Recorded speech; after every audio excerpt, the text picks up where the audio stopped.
Donc voilà, je voulais simplement vous faire une présentation de ces trois petits objets qui sont, je pense, suffisamment intéressants et qui méritent d'être connus, au cas où vous en aurez besoin. Eh ben, bonsoir à tous. Aujourd'hui, on va faire une petite vidéo, la This Old Tony, qui est un channel que j'adore. Vous verrez que mes mains. Alors pourquoi je vous fais cette vidéo et pourquoi ce petit bordel devant moi? Parce que j'achète pas mal de conneries sur AliExpress et là j'ai reçu un truc qui, bien que je connaisse comment ça marche, me surprend toujours et je voulais prendre 5 minutes pour vous en parler. Alors ce que vous avez devant vous, c'est un bête interrupteur avec deux boutons, un bouton marche et un bouton arrêt. Je l'ai démonté entièrement et je vais le remonter devant vous pour avoir un truc qui fonctionne. Et je voulais aussi rappeler comment les choses sont fabriquées. Pourquoi je dis ça? Parce qu'on a tendance à prendre pour acquises les choses qu'on achète, qui sont du consommable, sans se poser la moindre question de comment c'est fabriqué. Et là, je voulais vous montrer que cet interrupteur-là, aussi bêta qu'il paraisse, il y avait quand même tout ça dedans. Alors je vais le remonter devant vous en faisant quelques commentaires sur le bidule, comment c'est fabriqué et comment ça s'assemble. Alors déjà, ce qu'on voit, c'est qu'il y a quand même beaucoup de pièces, et encore, j'ai pas tout démonté. J'ai pas enlevé les vis ici, Là, j'ai pas enlevé le dernier bout de plastique qui sert qui a une fonction. Et je vais faire quelques commentaires aussi sur la fabrication. Alors déjà, ce qu'on voit, c'est qu'il y a des pièces qui sont toutes fabriquées déjà avec des plastiques qui sont plus ou moins différents. Celui-là, on voit qu'il est un petit peu brillant, mais avec des petits reliefs dessus, alors que celui-là, on voit qu'il est beaucoup plus lisse à l'intérieur. Déjà, je pense que la plus chère à acheter, je pense que c'est celle-ci, parce que là, c'est du métal. Et du métal qui doit être issu d'une feuille de métal qui est ensuite découpée et pliée sur elle-même. On voit que ça fait pas un joli rond bien propre. Donc c'est un double interrupteur pour information. Ça c'est un interrupteur qui est normally closed, normalement fermé. Quand on appuie dessus, en fait, ça libère les contacts, alors que quand on n'appuie pas dessus, ce qui est entre les deux vis est relié ensemble. De l'autre côté, j'ai l'inverse, j'ai un normally open, NO, qui est les deux vis ne sont pas en contact, sauf quand j'appuie dessus, ça fait contact entre les deux vis. Côté moulage, on voit qu'ils sont associés ensemble parce qu'on peut les fixer via un rail, les deux, l'un à l'autre. Boum. Sur le fond, on voit qu'on a des clips de protection, boum, qui ne servent pas à grand chose, mais qui sont là. Et sur le dessus, qu'est-ce qu'on voit? On voit qu'on a un module qui permet à la fois de mettre une petite ampoule au milieu et qui permet avec un second module de se fixer sur celui du dessous. Ça c'est le dessus, donc on va commencer par assembler le dessus.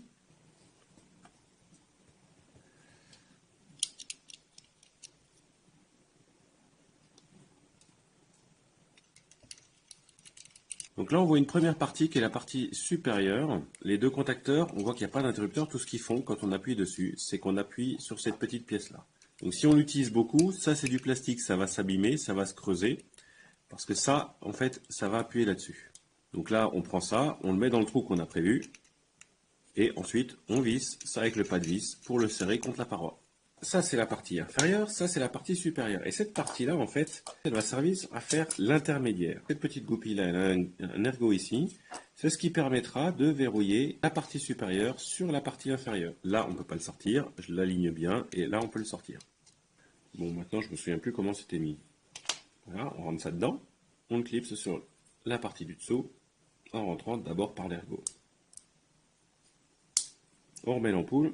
Alors pour moi, ça c'est le point faible de cet interrupteur-là, mais à nouveau, c'est un interrupteur cheapos made in China. Déjà, il n'y a pas de référence sur l'ampoule, tout ce que je sais c'est que les 220 volts. Accessoirement, on m'avait demandé lors de l'achat si je voulais une ampoule 220 volts, une ampoule 12 volts, 24 volts. J'ai choisi 220 parce que c'est un interrupteur que je vais utiliser pour une alimentation secteur.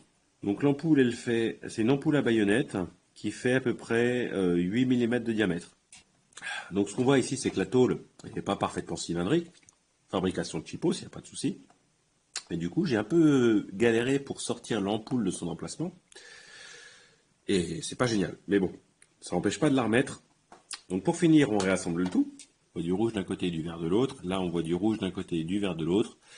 Franchement, c'est pas pour nous qu'ils ont fait ça, c'est pour les personnes qui l'assemblent. Donc du coup, quand on va mettre la pièce intermédiaire, il ne faut pas se tromper. De toute façon, on ne peut pas se tromper. On voit toujours le rouge au fond ici et le vert là. Donc, je mets le rouge par-dessus, je serre. Et voilà donc ensuite le produit que j'ai récupéré à la poste ce matin, avant que je le désassemble.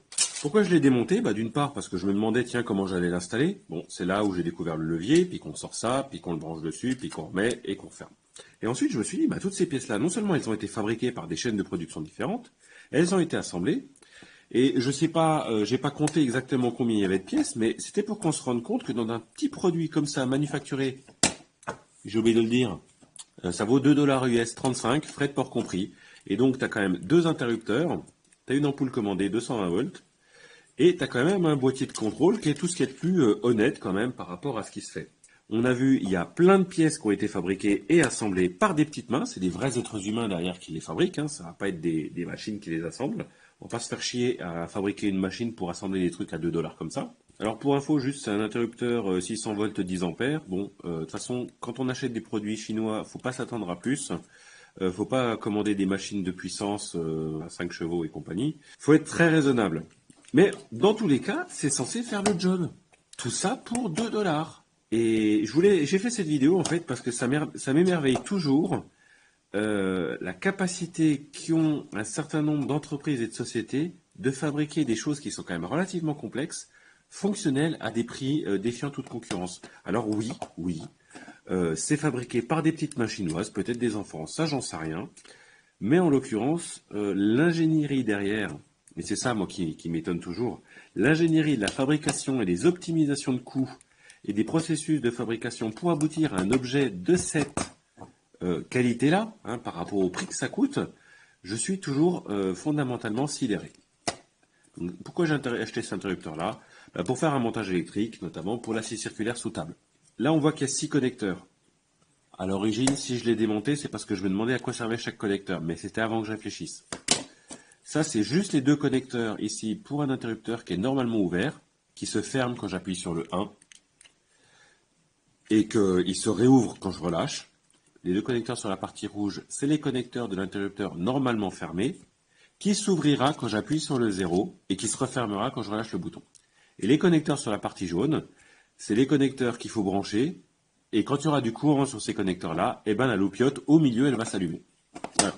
Donc c'est pas un interrupteur intelligent, c'est juste l'agrégat de deux interrupteurs normalement ouverts, normalement fermés, et d'une ampoule intégrée dans une en-tête.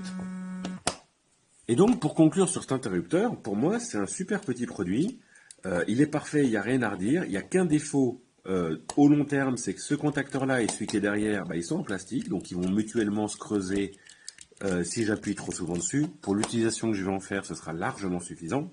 Et le deuxième petit défaut, c'est que l'ampoule ici, intellectuellement, elle n'a pas de référence, donc pour en retrouver une, c'est un petit peu chiant, parce que si tu ne sais pas déjà ce que tu cherches, tu vas avoir du mal à le trouver. Vous savez ce que vous aurez quand vous en achèterez. Et sinon, je vais vous parler aussi d'un autre truc. C'est quelque chose pareil que j'ai commandé sur AliExpress. Comme je vous en ai parlé, je suis en train de fabriquer un aspirateur à copeaux. Et quand on n'utilise pas le cyclone, en général, on utilise le couvercle pour traverser et faire à l'intérieur de la poubelle le cyclone. Pour traverser le couvercle, il y a différentes solutions. Soit on perce un trou, on met un bout de tube et puis on met de la colle pour s'arranger que ce soit étanche. Sinon, on utilise en plomberie PVC ce qui s'appelle un traverse-paroi. C'est souvent utilisé pour les aquariums. Et j'en ai trouvé dans les boutiques, j'en ai trouvé à 9 balles, j'en ai trouvé à 15 balles. Et à ma grande surprise, j'en ai trouvé sur AliExpress. Comme quoi, les Chinois, ils fabriquent vraiment tout. J'ai même pu choisir la couleur. Il y avait du bleu, il y avait du blanc, il y avait du noir. Il y a même les joints qui sont filés avec. Et donc celui-là, c'est un 50 mm. Donc 50 mm à l'intérieur de ce côté-là et 50 mm à l'intérieur de ce côté-là. Ce qui fait que ça devient très facile de mettre des tuyaux PVC de 50 dedans. Et ça va me permettre de passer de part et d'autre du couvercle de la poubelle. Et d'avoir un truc bien jointif. Parce que j'ai un joint de chaque côté. Et donc voilà, là on aura entre les deux le couvercle de la poubelle. Et ceux-là, je les ai payés 2,60 € pièce. Donc là j'en ai pris un de chaque couleur, un noir, un bleu. Histoire de diversifier, puis d'avoir une identification rapide de qui est où, même si dans un aspirateur à copeaux, l'emplacement dicte déjà sa fonction. Mais bref, voilà, il y en a deux, et ils sont plutôt solides. Les joints ont l'air d'assez bonne qualité, et en plus, ça a eu le bon goût d'arriver en 2 semaines. Et j'ai acheté un dernier truc sur AliExpress, c'est ça. On a une poire à pomper ici, on a un tube principal qui est semi-rigide, et on a un tube qui est plutôt flexible. Vous me demanderez à quoi ça sert, ça. Grosso modo, c'est une pompe à main. Dans cette pièce-là, on a 2 valves. Une première ici, qui permet le passage de là vers ici, mais pas dans l'autre sens. Et une deuxième valve ici, qui permet le passage de là vers là, mais pas dans l'autre sens. Donc qu'est-ce que ça fait? Quand j'appuie dessus, ça va pousser de l'air dans la partie centrale. À cause de cette valve-là, cet air-là, il ne peut pas aller ici. Par contre, cette valve-là, elle permet le passage. Et donc du coup, quand je pousse, tout ce qui est là va partir ici. Quand j'arrête de pousser, cette valve-là, elle se remet en place. Donc quand je relâche, en fait, il n'y a rien qui peut revenir par là. Par contre, du coup, je fais du vide. Et quand je relâche, ici, ça va faire du vide qui va tirer cette valve, ici. Ben, ça va aspirer ce qui est dans ce tuyau-là et le faire venir ici et dans la poire. Et donc, en faisant comme ça, on a une pompe qui va aspirer par là et repousser par là. Très bien. Ça sert à quoi? Eh bien, ça sert à vidanger un réservoir. Parce que si ça vous est jamais arrivé, ça vous arrivera peut-être un jour, soit quand vous aurez changé de voiture, soit quand vous aurez une voiture de location ou quelque chose, et ben il y a forcément un jour où vous allez mettre du gasoil dans votre voiture à essence ou de l'essence dans votre voiture gasoil. Donc, pourquoi j'ai acheté ça? Ben parce que ça coûte 2 balles. Et si jamais un jour, j'ai pas mis la bonne essence dans le réservoir et que je m'en rends compte avant de démarrer ou avant d'avoir trop roulé, j'ai toujours un espoir de pouvoir vider le réservoir de la mauvaise essence pour en remettre de la bonne. Je vais juste tester que ça marche dans l'évier de la cuisine et je le mettrai dans le coffre, quitte à ce que je l'utilise jamais. Mais ça pourrait peut-être me sauver la mise un jour. Je vais terminer avec un test de la pompe dans le lavabo pour vérifier que ça marche.